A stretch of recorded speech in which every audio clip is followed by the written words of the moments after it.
walipopanda kwenye mulima mmoja, alitwaa mitume 3 akaenda nao, Petro na Yohane pamoja na Yakobo. Walipofika huko wakaona jambo jipya, walimuona Yesu akiwa amegeuzwa, akiwa na wengine watu wakingaa sana.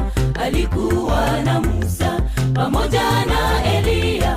Kuona hayo Petro akamwambia Yesu,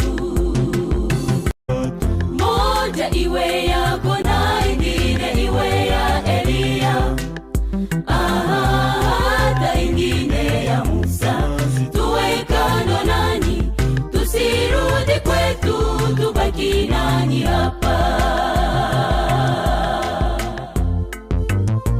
Takuwa hekaluni mwako, kwani Roho wako atakaza mioyo yetu, hata neno lako latufanya kuwa